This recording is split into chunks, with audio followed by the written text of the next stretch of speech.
Visión País es presentado por Universidad Politécnica y Artística del Paraguay, UPAP, Dale, Escuela de Gobierno y Políticas Públicas Norberto Bobbio. Buenas noches, bienvenidos a Visión País, gracias por su preferencia. Hoy queremos volver a analizar en nuestro programa temas educativos y particularmente queremos focalizar nuestra mirada en el nivel de la educación superior. Hubo cambios obviamente en este nivel educativo, sobre todo en el Ministerio de Educación, concretamente en el Viceministerio de Educación Superior y en el órgano rector de la educación superior, que es el Consejo Nacional de Educación Superior, conocida por su sigla CONES. Como ustedes saben, la educación superior en nuestro país está básicamente configurada por 4 instituciones. Están las instituciones universitarias, que son las universidades y los institutos superiores que tienen un organismo que rige su gestión, que es precisamente el CONES, y ambas instituciones son de nivel universitario, y están las instituciones de formación profesional tercer nivel que dependen directamente del Ministerio de Educación y Ciencia, que son los institutos de formación docente y los institutos técnicos superiores. Por tanto, la educación superior en nuestro país es binaria, vale decir, están las instituciones de nivel universitario y están las instituciones de nivel terciario no universitario. Hemos dicho en más de una ocasión que una de las deudas cuando hablamos de la educación superior, sobre todo universitaria en nuestro país, es la necesidad de su reforma. Nosotros no hemos tenido desde la creación de la primera universidad, que es la Universidad Nacional de Asunción, que se crea en 1989 y comienza a funcionar en 1890, hasta la fecha, no hemos tenido una reforma, digamos, de este nivel educativo. Hubo algunas reformas cuando solo la Universidad Nacional de Asunción funcionaba, una reforma de sus estatutos como influencia de la reforma de Córdoba de 1918, obviamente impactó en todo el mundo y en los países obviamente de la región. Aquello obligó a una revisión de los estatutos de la Universidad Nacional de Asunción, donde se comenzó a discutir, a analizar cuál es el alcance de la autonomía universitaria. Luego se crea la Universidad Católica Nuestra Señora de Asunción en 1960 con una modalidad muy particular porque no era totalmente privada, de gestión privada la Universidad Católica, porque recuerden que el arzobispo de Asunción, por prescripción constitucional, formaba parte del Consejo de Estado. Y ello, en alguna medida, facilitaba que la Universidad Católica recibiera financiamiento por parte del Estado paraguayo. Por tanto, si vamos a tener en cuenta el criterio que una universidad de gestión privada, su financiamiento proviene exclusivamente de su gestión, obviamente la católica no puede ser calificada como, en sus inicios por lo menos, como propiamente privada. Y después, obviamente derrocada la dictadura militar estronista, comenzaron a surgir las otras universidades, ¿no? Y nunca, reitero, se ha reformado, salvo un aspecto de lo que es la estructura de la educación superior universitaria en nuestro país, que tiene que ver con la reforma legal. Pero después no hubo discusiones que hacen precisamente a la propia formación profesional universitaria, a la investigación, que es otra de las misiones o finalidades de la educación universitaria, y mucho menos respecto de la tercera finalidad o fin de las universidades, que es el de la extensión universitaria. Por tanto, eso es digamos, una deuda pendiente. Y lo otro, la cuestión de la formación técnica superior en nuestro país, que en otros países es muy codiciada esa formación porque por su duración por un lado y por otro lado por su inserción rápida en el mercado laboral. En tanto que, sin lugar a dudas, la formación de los docentes es un tema, digamos, sumamente importante porque la calidad de un sistema educativo depende de la calidad de sus docentes, dice un eslogan. Por tanto, no vamos a poder lograr la tan ansiada calidad educativa si no logramos que la formación que reciban nuestros docentes sean precisamente una formación de calidad.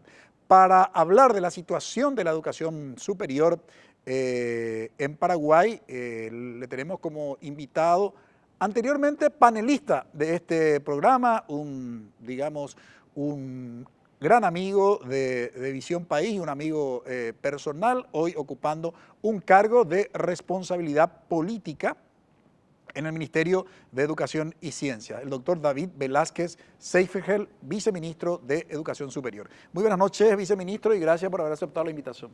Buenas noches, Francisco. Buenas noches a la teleaudiencia de Visión País.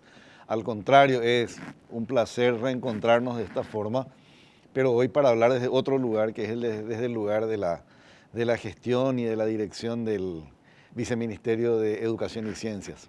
Si hay algo que hemos reclamado aquí desde Visión País y nuestro programa de radio, Educación Apuesta al Futuro, que se emite en Radio Monumental los días sábados de 8 a 10 horas, invitamos también a la audiencia de Visión País, si quieren sintonizar y enterarse de, digamos, de los debates respecto de los proyectos que se implementan en las políticas educativas públicas. Hemos dicho, reitero, tanto en nuestro programa de radio como aquí en nuestro programa de televisión, que una de las cuestiones importantes en el ámbito educativo es que los cargos sean ocupados por personas que tengan perfil.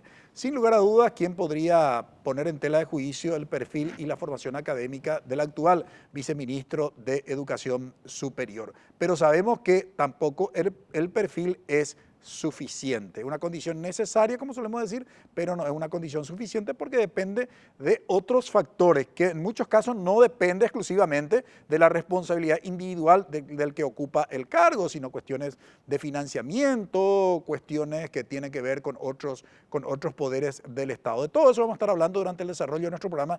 ¿Y cuál es la situación de la educación superior en nuestro país? Hubo mucho ruido al inicio en este nivel educativo, se habló del registro único del estudiante, el órgano rector de la educación superior universitaria habló de una figura de crédito académico, hubo muchos problemas con el registro de títulos expedido por las universidades y dentro de ese contexto, ¿cuál es la responsabilidad del Ministerio de Educación y Ciencia? De todo eso y de los planes, programas y proyectos que se tiene hoy para la educación superior, estará compartiendo con nosotros el viceministro durante el desarrollo de nuestro programa. Le invitamos que nos acompañen. Brevísima pausa.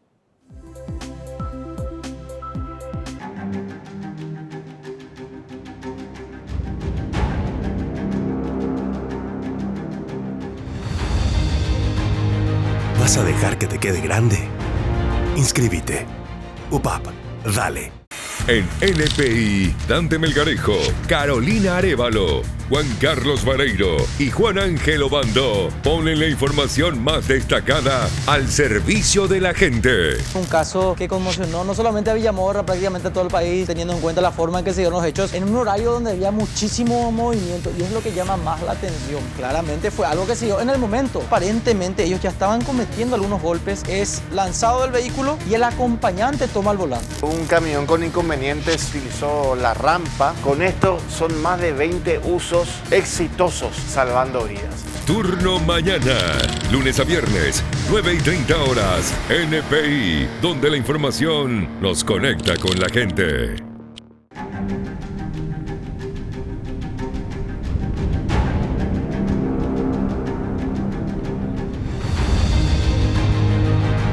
¿Vas a dejar que te quede grande? Inscríbete. UPAP, dale.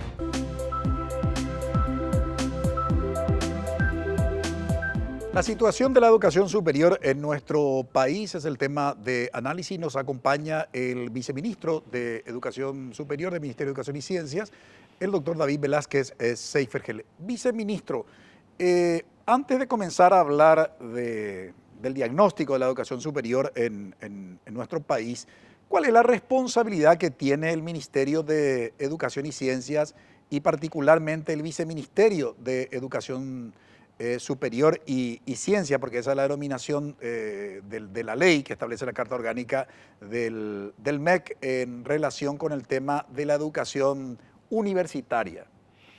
Bueno, en este momento, y de acuerdo no solo con la ley, sino con algunas definiciones que adoptó esta administración, le corresponde, por una parte, la conducción política del órgano rector de la educación superior, que es el CONES, que es ciertamente un órgano colegiado, pero presidido por el ministro de Educación y Ciencias. Y tiene cierta lógica en el sentido de que el ministerio es la autoridad del sistema educativo en general, el órgano rector del sistema educativo en general.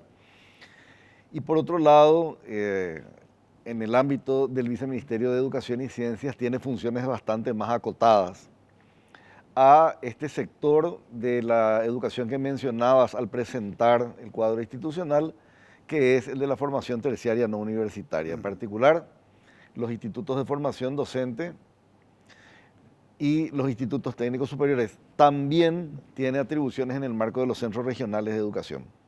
Ese no es un dato menor.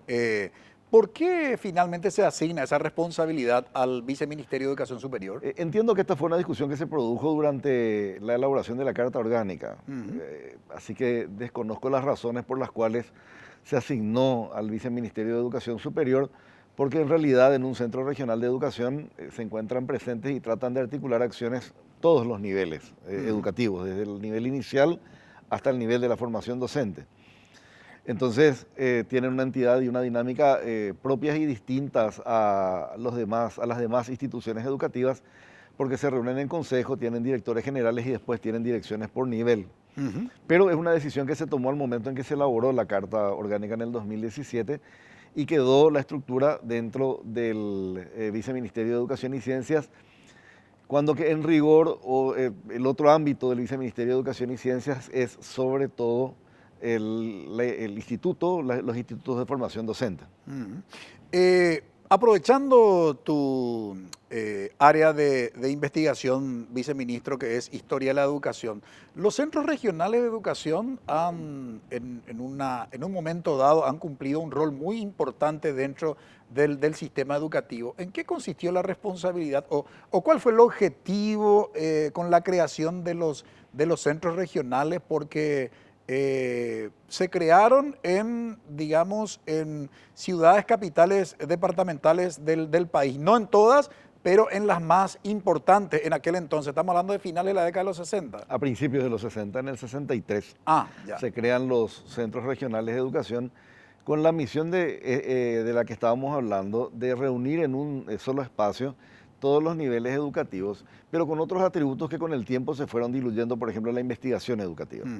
Tenían que haber sido los espacios de prueba, no solamente de formación de los docentes, sino que heredaban de alguna manera de las escuelas normales el hecho de tener las escuelas de aplicación en el mismo espacio que la formación docente, a la que se le agregaba la investigación educativa.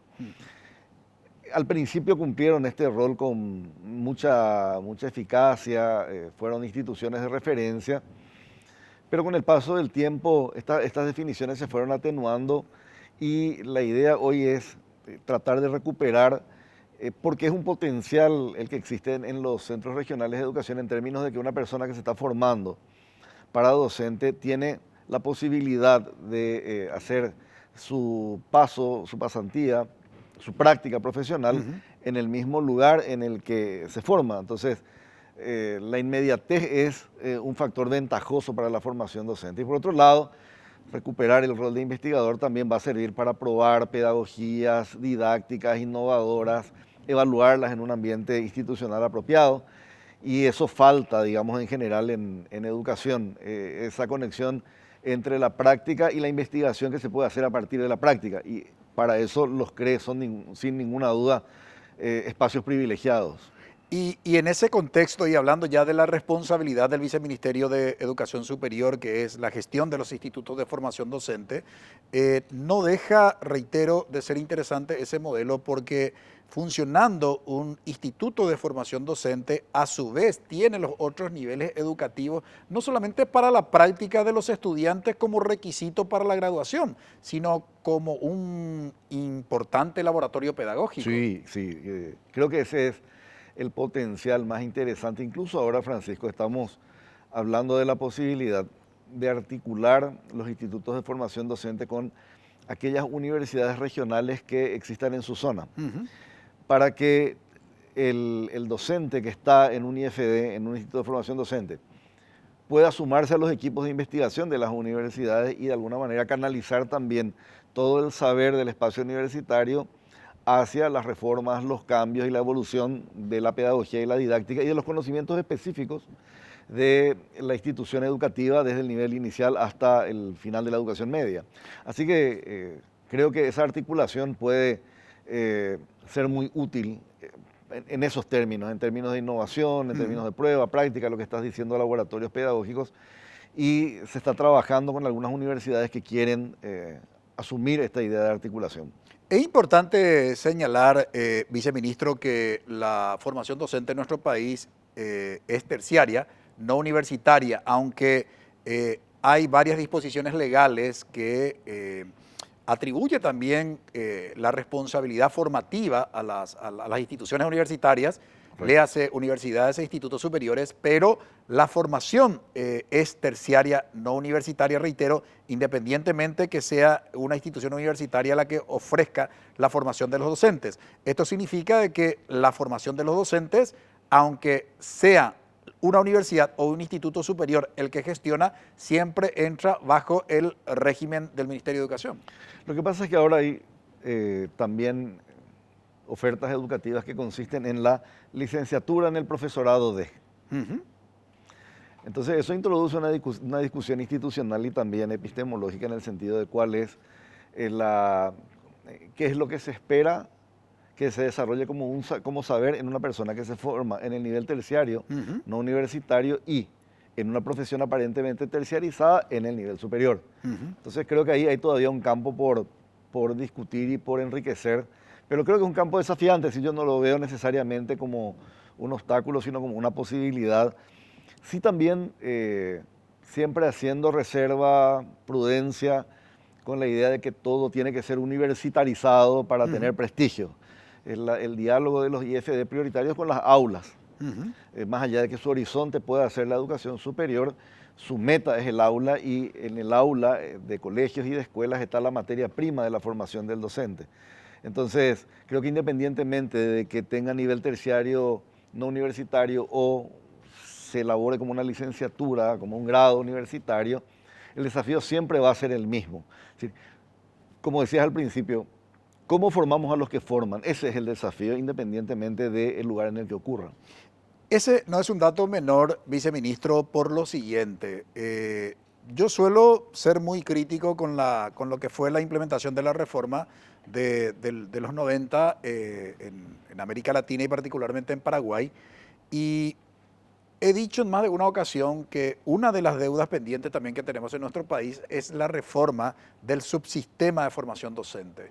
Solo hubo algunos ajustes de carácter curricular, pero no hemos hecho una reforma, digamos, profunda y a juzgar, digamos, cuando los propios docentes se presentan a una evaluación, sin maximizar obviamente la evaluación, pero es un dato que tenemos que sí o sí tomar como, digamos, como referencia, o los estudiantes de los últimos años de los IFD que en 2 ocasiones fueron evaluados a través del propio Ministerio de Educación, de la instancia del Sistema Nacional de Evaluación del Proceso Educativo, y bueno, no, digamos, ninguno de los evaluados llegó al 70%, que era el porcentaje, digamos, mínimo de las materias fundamentales a las que fueron sometidos los estudiantes, que era lengua castellana, matemática, ciencias naturales, etc.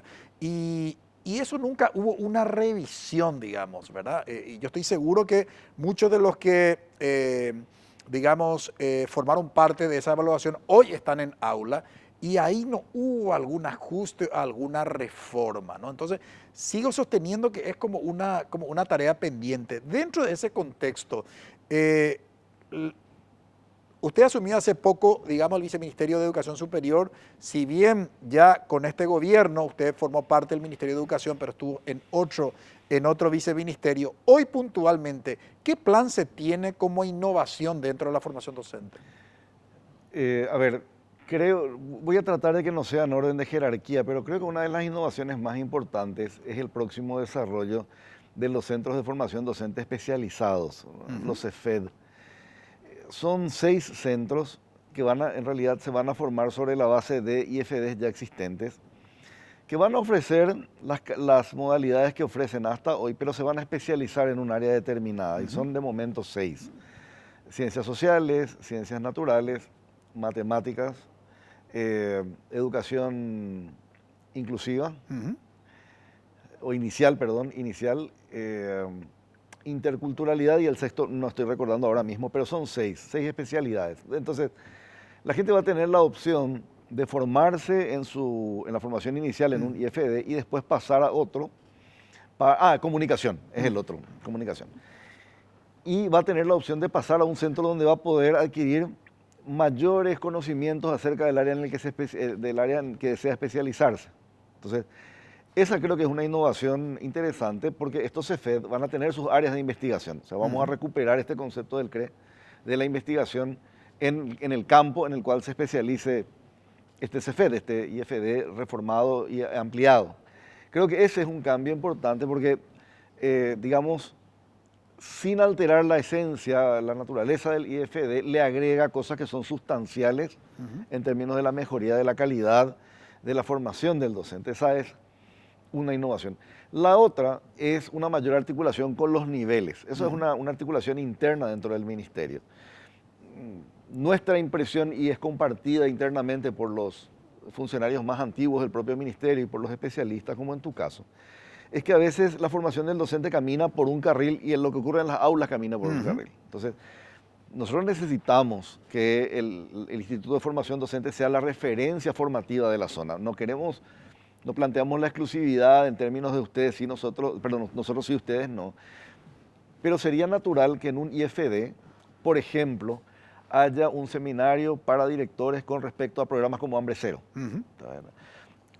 Valorando mucho el papel de las gobernaciones y de los municipios en este programa, creo que sería importante darle la mirada pedagógica en el IFD de la zona o sumar el proyecto de prevención de las adicciones. Entonces, tiene que haber un mayor diálogo del Instituto de Formación Docente, por eso te decía, con la institución educativa y con el aula.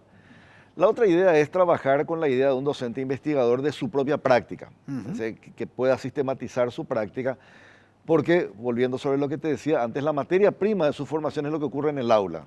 Más allá de lo que la ciencia de la educación, las ciencias de la educación puedan darle al docente, la verdad es que es un ejercicio cotidiano de interacción con una gran cantidad de estudiantes de diversos orígenes, procedencias, formas de ver la vida, incluso culturas. ¿No?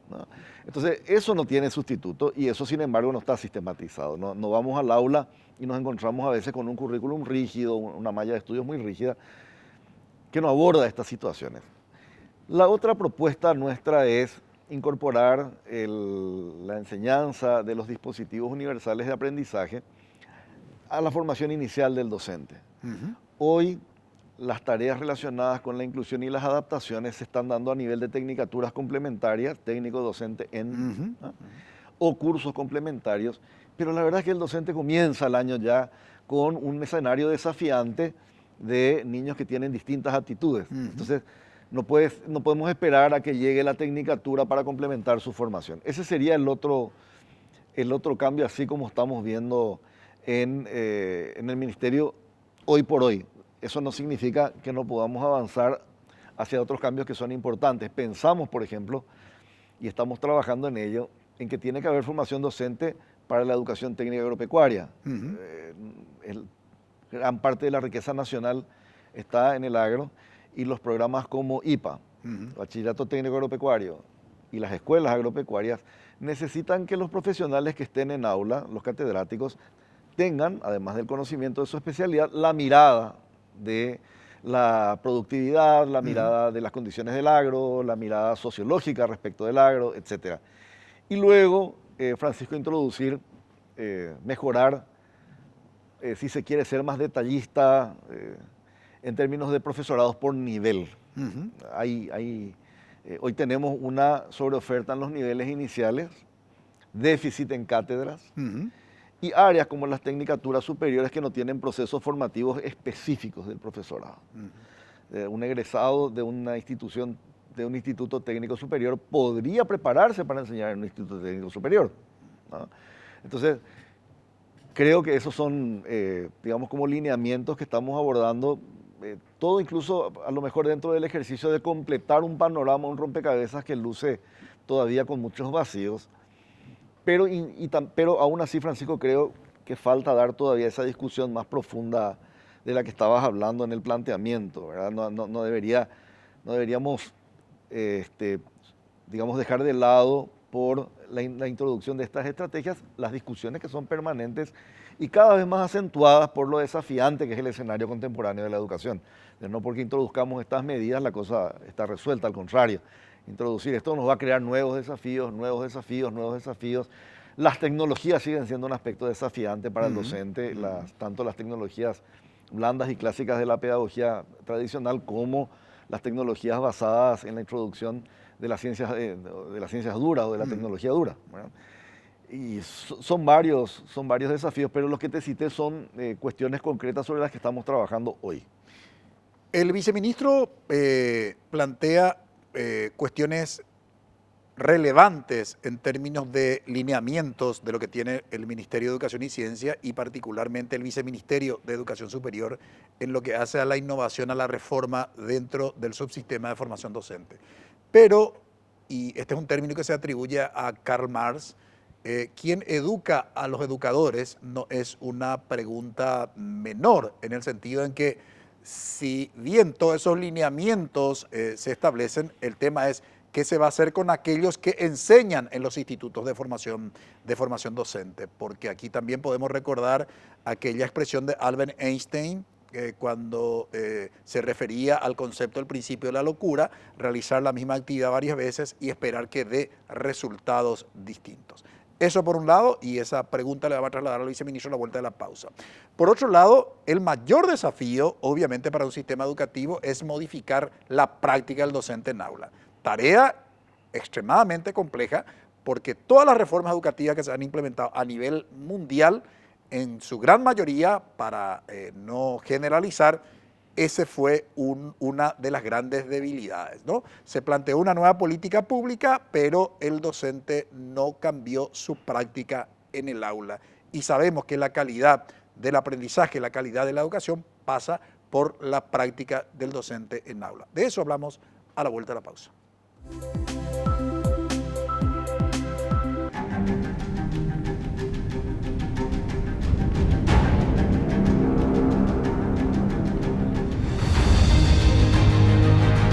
¿Vas a dejar que te quede grande? Inscríbete. UPAP. Dale. En NPI, Patricia Vargas, Juan Carlos Vareiro y Freddy Valenzuela te traen las primeras noticias del día. Sobre la concurrida avenida San Martín, lo que más llamó la atención, para un vehículo y lanza un cuerpo. El hombre que iba de acompañante es el que empuja al chofer y es el chofer el que cae. Le lanzan, le dejan en el suelo, se va, se escapa y luego abandona el vehículo ahí cerquita. Para que empieces la jornada bien informado. Había alquilado el automóvil y estaba denunciando el supuesto robo. Ante contradicciones que estaba cayendo, se lo detiene a esta persona. Aparentemente estamos ante un sistema de blanqueo donde arman supuestas empresas que alquilan vehículos. Buenos días, Paraguay. Lunes a viernes a las 7 horas. NPI, donde la información nos conecta con la gente.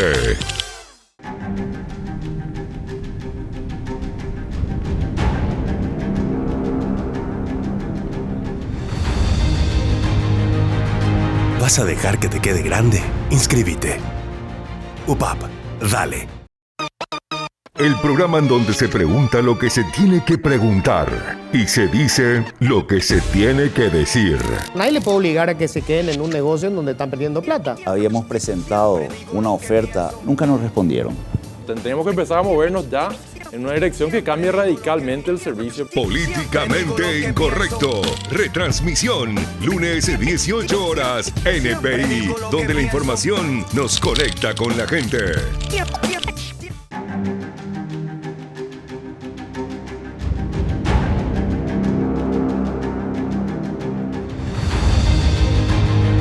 ¿Vas a dejar que te quede grande? Inscríbete. UPAP. Dale.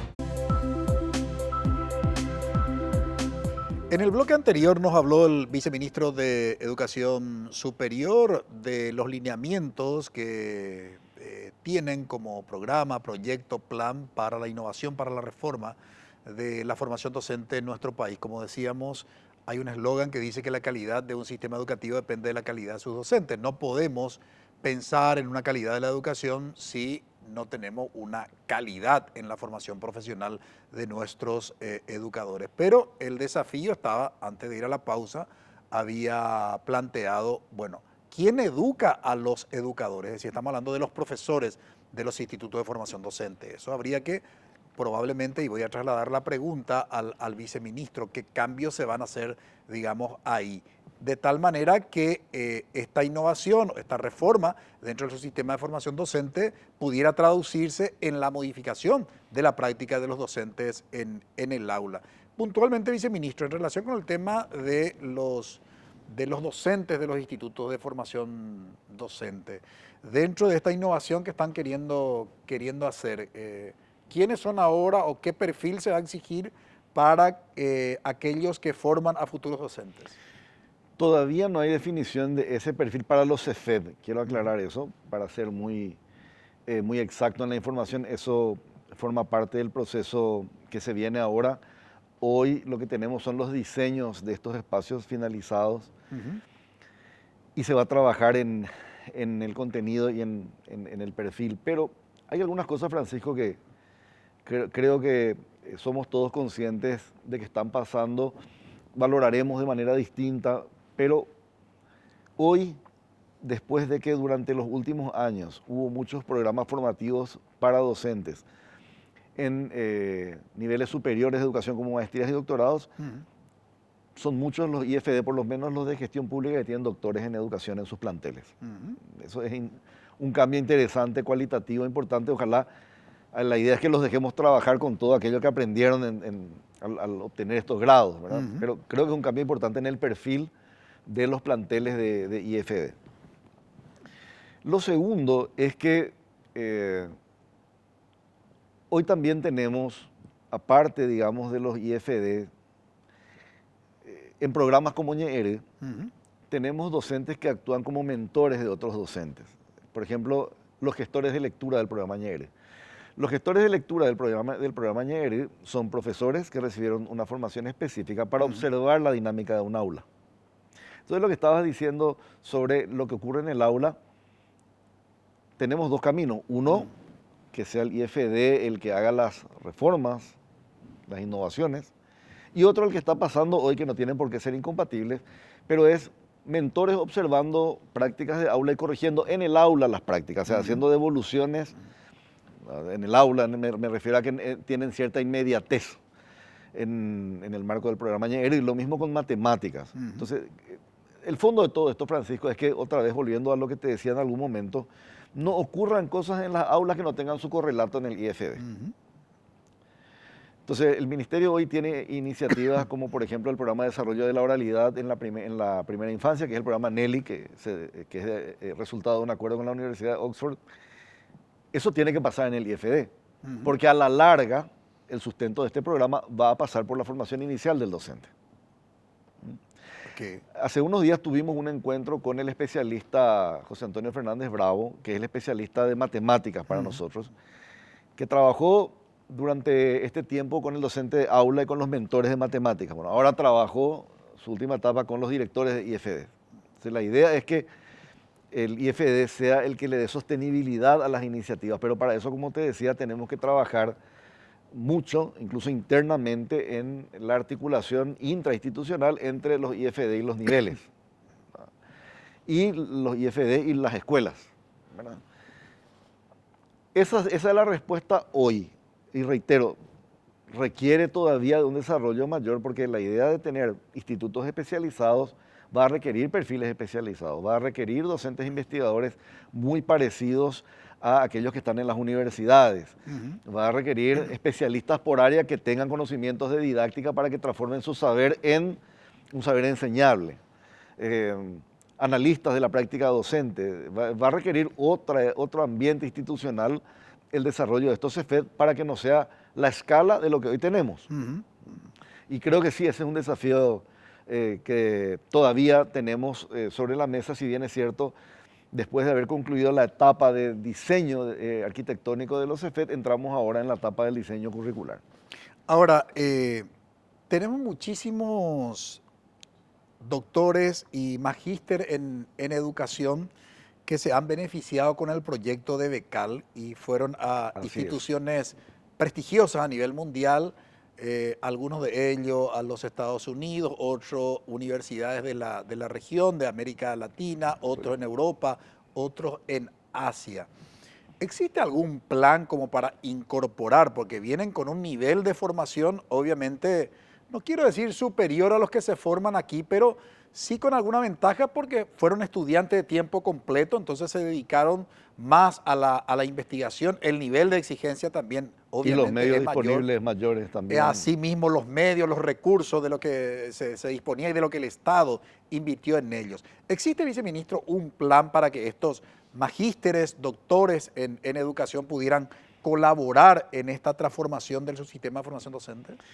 De hecho, sin haber apuntado explícitamente a esa idea, sí hay funcionarios del ministerio que pasaron por procesos de becal, fueron becarios y que están trabajando para el ministerio ya. Desde incluso directores de escuela hasta funcionarios de planta y funcionarios en los IFD. Incluso hubo 2 reuniones ya con ellos para pedirles ideas y proyectos que pudieran implementarse en cualquiera de los niveles de la educación, no solo en formación docente. Y eso funcionó razonablemente bien, o está funcionando razonablemente bien. Acercan planteamientos, acercan ideas, buscamos el espacio para que estas ideas se puedan desarrollar. Hay voluntad de que ese conocimiento se potencie, digamos, o el ministerio se potencie a través de ese saber, y de hecho hay actividades concretas para eso, no solo en la dirección de la formación docente, sino también en lo que ocurre en las aulas. Ahora, en relación con el tema de la formación técnica superior, y aclaro que cuando hablamos de educación técnica, obviamente está el bachillerato técnico y está, digamos, la educación técnica post-bachillerato. Cuando hablamos de educación técnica superior nos estamos refiriendo obviamente al nivel de la educación superior. Estoy haciendo la aclaración para mi audiencia. ¿Qué propuesta tienen ahí, viceministro? Sobre todo porque en otros países hay una frase crítica de las carreras túneles cuando se refieren a carreras universitarias que duran 5 o 6 años de formación y después recién incursionan al campo laboral, y apareció la figura de la educación técnica superior como una alternativa, no solamente para, el ciudadano, la persona que se forma, sino también para el propio mercado laboral que demanda, ¿verdad?, de gente que se prepare en 2 años y pueda directamente, incursionar, insisto mucho, en el mercado laboral o al emprendedurismo, ¿no? Nosotros en Paraguay tenemos todavía así como una deuda pendiente la educación técnica superior. ¿Hay algún planteamiento que ustedes tengan hoy en esta administración para puntualmente esa figura de institución dentro de la educación superior? Bueno, nosotros quisiéramos, Francisco, poder establecer un diálogo amplio con todas las instituciones, con el sector y sus instituciones. Hay que recordar que están institutos técnicos superiores que dependen del ministerio, institutos técnicos superiores dependientes de otros organismos del Estado, que son un poco más, casi 40 en total, y los institutos de gestión privada. Creo que ese es un diálogo que se tiene que dar en los mismos términos de que hablabas de la formación docente, es decir, ¿qué función vamos a cumplir? Nosotros podemos quizás tener algunas ideas y planteamientos, pero lo interesante sería enriquecer esos planteamientos con la mirada y la experiencia de los institutos técnicos superiores. A mí me parece que esto que estábamos hablando de la articulación entre niveles tiene que funcionar también con el Instituto Técnico Superior. ¿Por qué un instituto técnico superior no puede ser la respuesta a un problema que tenga el nivel medio? ¿No? ¿Por qué la formación de un técnico superior no le podría brindar en un universo de un sistema de créditos para otro tipo formativo? Claro. ¿Ah? O sea, ¿y por qué no puede ser una formación terminal vinculada con el mundo laboral y el mercado? Que es su esencia, digo, pero en términos de relacionamiento con el sector productivo, sus organizaciones. Eso sería como una visión muy general, pero también están los temas que son comunes a los institutos técnicos superiores y a las demás instituciones superiores, porque hay respuestas laborales hoy que las da la tecnología, que incluso son más rápidas que las carreras técnicas de las tecnicaturas superiores. Y eso desafía a técnicos superiores, a los bachilleratos, a la oferta educativa del SNPP o del SINAFOCAL y a las universidades. Entonces, ahí también hay que darse un espacio de discusión, quizás como el que estabas planteando para los IFD, más profunda sobre cómo nos formamos, en qué nos formamos, cómo incorporamos la tecnología, cómo resolvemos los problemas que se nos plantean tecnológicamente y cómo formamos al docente que va a enseñar en estos centros. Entre otras cosas, cómo gestionamos estos centros de manera que sean compatibles con su naturaleza, cómo articulamos con los otros niveles por la descripción que estabas haciendo. Un bachiller técnico es alguien capaz de ejecutar con suficiencia tareas que recibe como encargo. Un técnico superior es capaz de gestionar por sí mismo tareas de manera más o menos autónoma y gerenciar equipos. Y un universitario en teoría debería ser un estratega de un espacio laboral, ¿no? Esa sería como una especie de muy rápida y a lo mejor necesita muchos matices, caracterización de lo que de cada nivel se espera en el área de formación técnico-profesional. Pero independientemente de que esta pueda ser errónea o no esta caracterización, creo que hay que definir eso. Es decir, ¿cuál va a ser el universo de trabajo y cómo nos vamos a vincular con los demás? Porque los subsistemas deberían funcionar como lo que son subsistemas, es decir, estar unidos a los otros sistemas también, por algún tipo de dinámica. No cabe la menor duda. Y hoy, sobre todo, viceministro, que se habla de un concepto de microcredenciales, ¿verdad?, que pueden gestionar estos institutos técnicos superiores. Obviamente que hay experiencia en otros países que lo hace o lo gestionan las propias universidades, pero a veces las universidades por su propia estructura, digamos, estamental, es más complicado la cuestión de los microcredenciales, que son las habilidades y destrezas puntuales para poder, digamos, adquirir, ¿no?, competencia e incluso no a lo mejor esperar una titulación de 2 años y acceder al título de técnico superior para incorporarse al mercado laboral, sino con 3 meses o con 6 meses, ¿verdad?, bajo esta figura del microcredencial, adquirir una habilidad y destreza, pero certificada, digamos, por el órgano rector de la educación, que es el MEC, para que, digamos, pueda insertarse de manera activa desde el punto de vista laboral, digamos, al trabajo, ¿no? Sí, y por eso te decía, y esas microcredenciales que uno puede adquirirlas en uno u otro nivel, tienen que servir para todos los niveles. Porque de lo que se trata es que los subsistemas funcionen de manera articulada, ¿no? Porque si vamos a hablar, reitero, de subsistemas, estamos hablando de la relación entre ellos. O si no, no serían subsistemas, serían islas dentro de un universo, pero no tendrían ninguna relación. Entonces creo que, más allá, insisto, de que estas son ideas hoy, lo importante creo que va a ser cuando podamos hablar de estas ideas y consensuar estas ideas con el público respectivo y también con las especialidades. Hay áreas que son donde las especialidades son importantes, salud es una de ellas, derecho puede ser otra, en fin, también hay que dialogar con el saber que proviene de la universidad o lo que dicen las instituciones reguladoras. No cabe la menor duda, es un gran desafío esta articulación, por ejemplo, no solamente del Ministerio de Educación con las instituciones educativas de gestión pública o privada, sino yo llamaría una articulación más sistémica, entendiendo por sistémica que participe la Secretaría Técnica de Planificación. Bueno, ¿cuáles son los planes de desarrollo nacional de aquí a 5, 10 o 15 años, que participan en el sector empresarial, que sin lugar a duda diga, bueno, nosotros necesitamos personas con estas competencias laborales? Entonces, para que la propia política educativa responda a eso y ejecute la institución de educación superior. A la vuelta de la pausa queremos hablar del registro único del estudiante. Se ha presentado como una gran promesa que iba a solucionar, sobre todo, el dilema que nunca acaba en nuestro país. La duda si la persona que adquirió un título universitario cursó o no la carrera. Y sobre todo en estos últimos tiempos fue eso muy sensible, porque la duda se instaló en personas que fueron, digamos, electas esas personas en un cargo nada menos que representante de la ciudadanía, ¿no? Diputado nacional, senador nacional. Y la pregunta era, ¿cómo es posible que el Ministerio de Educación le haya registrado el título? Sí, hay serias dudas que alguien rindió un Viernes Santo, un Sábado Santo, un Domingo de Pascua, un feriado, en fin. El otro ni siquiera recordaba el nombre de uno de los profesores que tuvo durante los 5 años que duró su carrera. En fin, de todo eso queremos hablar a la vuelta de la pausa con el viceministro. ¿Qué es lo que en gran medida se soluciona con el registro único del estudiante. Y volver sobre la primera pregunta que le formulé al viceministro en el primer bloque y que tiene que ver con la responsabilidad del ministerio, fundamentalmente en lo que hace al tema del registro de los títulos universitarios. Brevísima pausa.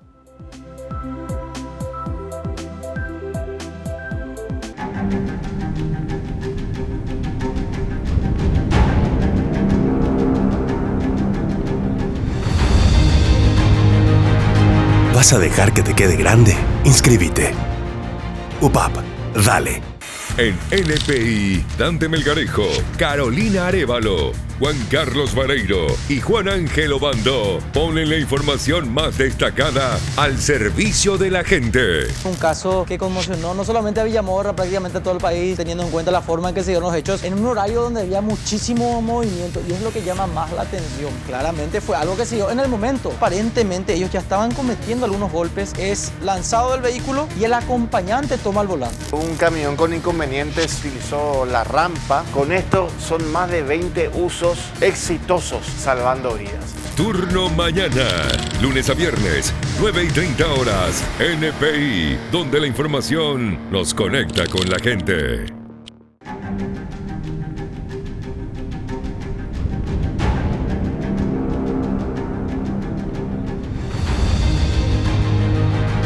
¿Vas a dejar que te quede grande? Inscríbete. UPAP, dale. En el bloque anterior habíamos formulado la pregunta si con esta figura del RUE, del Registro Único del Estudiante para el nivel de la educación superior, definitivamente iba a solucionar el tema de la duda de la persona que porta un título universitario si cursó la carrera o no. ¿Cuál es el objetivo del Registro Único del Estudiante en el nivel de la educación superior, viceministro? El Registro Único del Estudiante de Educación Superior tiene varias funciones. Una, en primer lugar, garantizar la trazabilidad de la trayectoria. Es decir, nosotros podemos saber en cada momento quién cursó qué.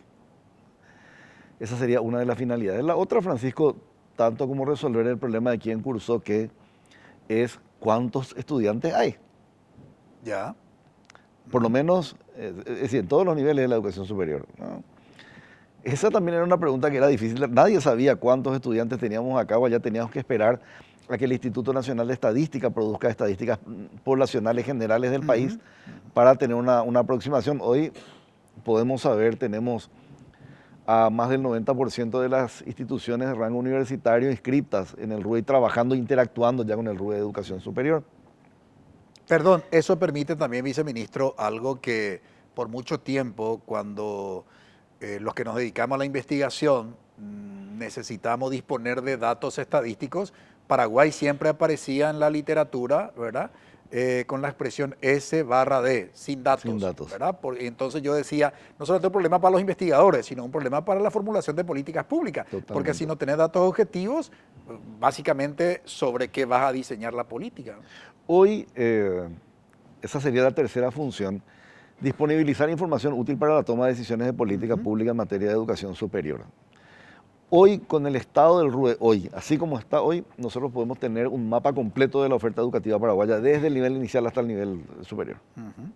Por departamento, por ciudad, podemos tener el mapa completo porque las universidades inscriben sus casas centrales y también sus filiales. Entonces, uno sabe y puede hacer este ejercicio que decías en un momento dado en tu introducción, de decir cómo esto se vincula con los programas de desarrollo, por ejemplo. Cuál es el perfil productivo de tal departamento y cuál es la oferta educativa que se tiene, y ver, facilitar los ajustes entre oferta educativa y desarrollo productivo.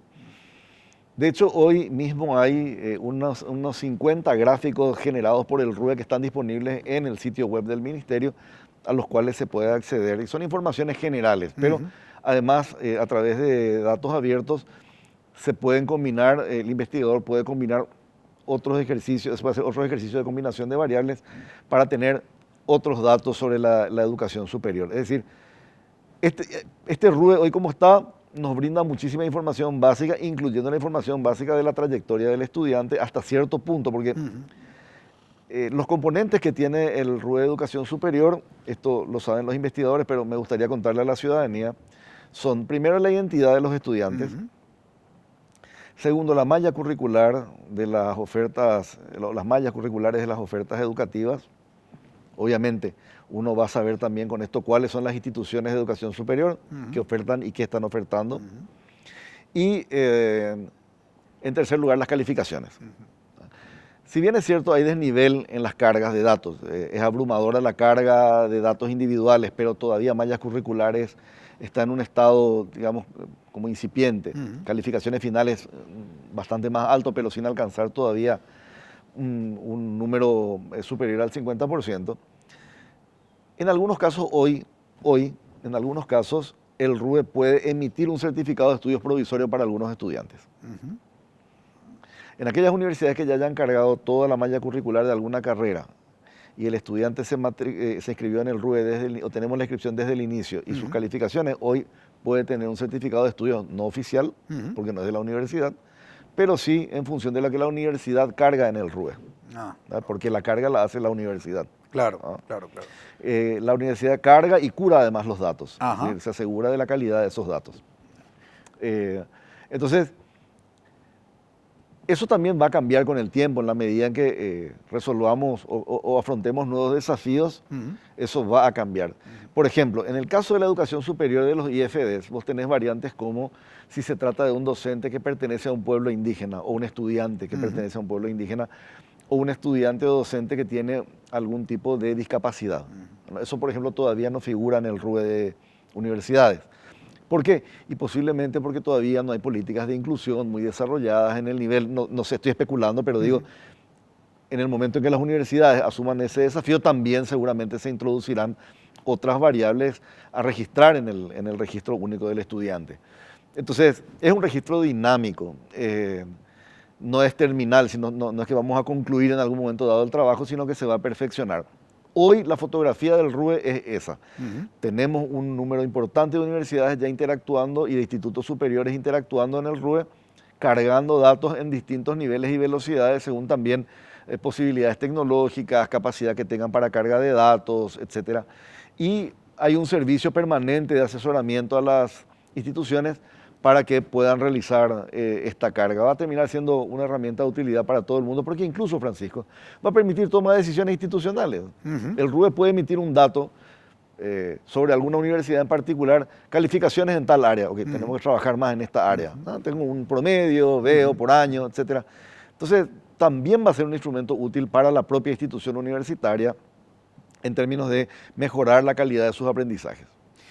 Me quedan 2 minutos, viceministro, pero y tengo 2 preguntas. La primera, algunos me dijeron cuando se enteraron que iba a estar hoy en el programa, preguntarle al viceministro cuándo va a asumir la presidencia del CONES, ¿verdad? Y me parece que la gente asocia, obviamente, con tu antecesor, ¿verdad? El ex viceministro de Educación Superior, Federico Mora, que había precisamente ocupado el cargo de la presidencia por delegación, porque la ley habla que es el ministro el que preside el CONE, pero había delegado en la persona de su viceministro de Educación Superior. ¿Qué respondería a esa pregunta? No es este el caso. Nosotros, de hecho, estamos tratando de trazar cierta frontera nítida entre lo que hace el Viceministerio de Educación Superior y lo que hace el CONES, en el sentido de que es cierto que durante la gestión de mi predecesor, el Viceministerio actuó como un órgano subsidiario, porque el CONES estaba en etapa de reestructuración, pero la idea ahora es que, digamos, queden más definidos y diferenciados no solamente los roles, sino quienes ejecutan esos roles. Entonces nosotros vamos a concentrarnos en las áreas que habíamos hablado contigo durante toda la entrevista, y en la medida en que en todo caso el CONES pueda necesitarnos para complementar tareas, por ejemplo en créditos, o esa sea una tarea común, vamos a trabajar juntos. Pero eso no significa que el viceministerio va a asumir la presidencia del CONES. La última pregunta, muy puntual. En muchos casos hubo críticas al Ministerio de Educación respecto del registro de los títulos de las personas de quienes se dudaba si cursó o no la carrera. Y en algunos casos las declaraciones de algunas autoridades educativas decían, bueno, pero nosotros solamente tenemos la responsabilidad de registrar. No solamente la responsabilidad de registrar, según la ley 4195, el registro habilita al ejercicio de la profesión, no es una cuestión menor. ¿Cómo está actualmente el procedimiento del registro de títulos en el MEC? Hay una revisión sustantiva, ya no es meramente registral, sino que se contrasta la información que se recibe con el histórico que le llamamos nosotros, que son las informaciones que tenemos disponibles en el MEC, más el RUE. Por esto que estabas diciendo, el expedir un registro no es una mera constancia de algo, sino que tiene que ver con el ejercicio, en muchos casos, de la profesión. Hay profesiones que pasan por procesos previos, por ejemplo, escribanía y notariado, requiere un examen para... O las de ciencias de salud. De ciencias de la salud, que tiene un registro profesional en el Ministerio de Salud Pública. Así es. Pero en general la revisión es cada vez más sustantiva. Okay. ¿Algo que quieras agregar, viceministro, en estos 30 segundos? Solamente agradecerte, Francisco, la posibilidad de dialogar con la teleaudiencia de Visión País y reiterar la apertura y la disposición para el diálogo, para construir en el ámbito en que nos toca a nosotros hoy, construir estos elementos de los que estábamos hablando, tanto para la formación docente como para las tecnicaturas superiores, que son claves para el mundo del trabajo y la productividad en el país. Te agradecemos, viceministro, por habernos acompañado hoy y sobre todo dar a conocer a la audiencia de Visión País los grandes lineamientos de tu viceministerio. Como sabes, esta es tu casa para lo que hubiere lugar, las informaciones que consideres oportunas para comunicar a la opinión pública. Muchas gracias. Visión País está disponible sin ningún tipo de condiciones. Muchas gracias, Francisco, muchas gracias. Muy amable. Brevísima pausa, a la vuelta presentamos nuestra conclusión.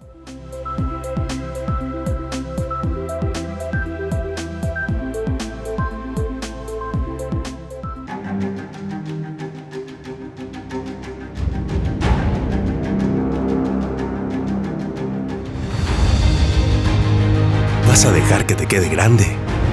Inscríbete. UPAP, dale. El programa en donde se pregunta lo que se tiene que preguntar y se dice lo que se tiene que decir.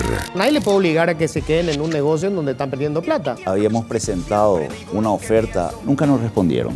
Tenemos que empezar a movernos ya en una dirección que cambie radicalmente el servicio. Políticamente incorrecto. Retransmisión, lunes 18 horas, NPI, donde la información nos conecta con la gente.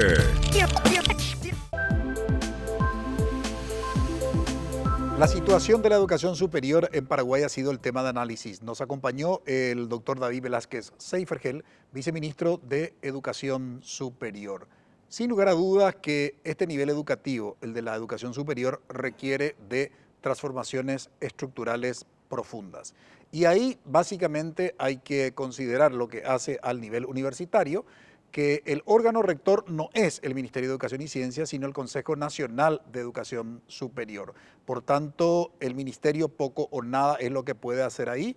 Si bien el ministro de Educación es el que preside este órgano rector, pero es un órgano colegiado, depende de lo que los miembros decidan, porque el que preside tiene facultades muy limitadas para poder hacer reformas o innovaciones dentro de ese órgano. Sí, el Ministerio de Educación tiene una responsabilidad directa en lo que hace el tema de la formación de los docentes. Y en ese contexto, el viceministro de Educación Superior compartió con nuestra audiencia cuáles son los grandes lineamientos que van a estar implementando para poder lograr una innovación significativa en lo que hace a la formación sólida y de calidad de los docentes y de los futuros docentes. Para ello dijo que van a reformar los institutos formadores de docentes para que eso se traduzca en la calidad del aprendizaje de los estudiantes. También nos habló